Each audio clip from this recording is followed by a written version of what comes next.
Hello there and welcome to my channel Novice Modelling in a Midlife Crisis. My name is Andy and I am the Novice Modeller, and today is What's in the Box kit review number 357. So if you haven't seen the other ones, get to it. And it's also Fighters on Friday, where we always have a look at another fighter from my quite bizarre stash of kits. Today I figured we'd pull out this rather nice DeWOITINE D.520 by RS Models, kit number 92255. And as per usual, we'll have a look at the parts, we'll have a look at the instructions, and we'll have a quick nose at the history of this kit. So this was originally produced in 2011 from a new tooling, and RS Models decided to, for some reason, apparently produce it in 5 different decal and colour markings in 2011. They then re-released it in 2021 with new decals, and it comes with 4 different basic versions, as we can see on the back here. Price wise for this kit, you can occasionally buy it new from some eBay retailers, but it generally sort of prices between the sort of £15 and £20. Obviously you can get it from other manufacturers as well. I've noted Hasegawa and their reboxing agent Hobby 2000, so that might be an option. I probably wouldn't go along the way I went and get a Novo one first though, because that doesn't look very impressive. But hey, I bought that when I didn't know what I was doing. I still don't know. So yeah, quick idea of who else flew this aircraft. It was also utilised by the Bulgarians, the Italians, the Germans, who used a few captured versions, Vichy France and Free France, and I believe Romania put an order in for them, but didn't actually get their hands on any. So let's have a look at these parts. I do generally quite like the look of RS model kits. They are quite nice looking. They don't have any mounting points on the wings and the fuselages, which I know some people find a little bit annoying. I think I've built 2 of their kits and I found that they went together quite well. That's all I can say, and I'm not really that good at building models, so if they went together quite well, they're okay. Detail wise, these look really nice. We can see we've got 2 large ailerons along the back side of the wing. We've got a whole load of access points, rivet marks or screw marks or whatever you want to call them. Got a big space for a sort of air vent or scoop here, and it all looks pretty much flash free. We've got some little bits of detail on the interior of the fuselage bays. We have our upper wing surfaces here. There's a little bit of excess and flash along this edge, no big deal. What's that? Don't know what that part is. These are going to be some ventilation covers, I should think. Not too sure what that is. Got 2 choices of rear wheel, tail wheel. There are our undercarriage covers with mounting points in there. That's our cockpit floor, I should think. Kind of see sort of pedals there. They're probably going to be the undercarriage struts, I would have thought. Yeah, they're the undercarriage struts. We can see where we mount our wheels here. Got a kind of comfy looking seat. A couple of kind of nice looking wheels. And moving on to the propeller, a little bit of flash. Got a detailed, quite nicely detailed actually, cockpit instrument panel. There's no decals for that. It's going to be an interior bulkhead for the cockpit. Got some engine exhaust manifolds. 2 choices on spinner. The propeller mount. It looks like the big intake from underneath. And that's going to be the sort of front cap for the engine, I suppose. And here's our fuselage. Nicely detailed. Rivets. Panel lines indented, little access points. And there's the other side.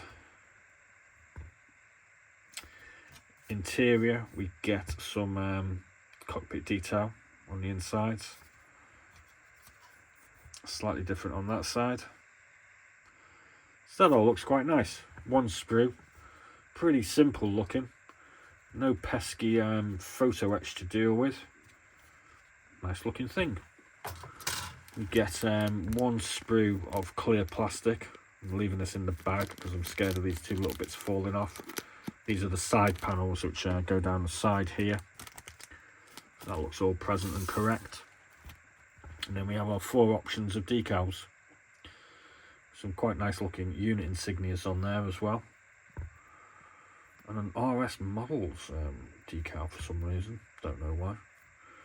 So 1, 2, 3, 4 different numbers.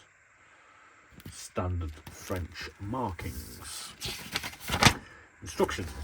Let's put the interior of the cockpit together. There we go. Stick. So you get a stick and you get the whole sort of gubbins for underneath as well.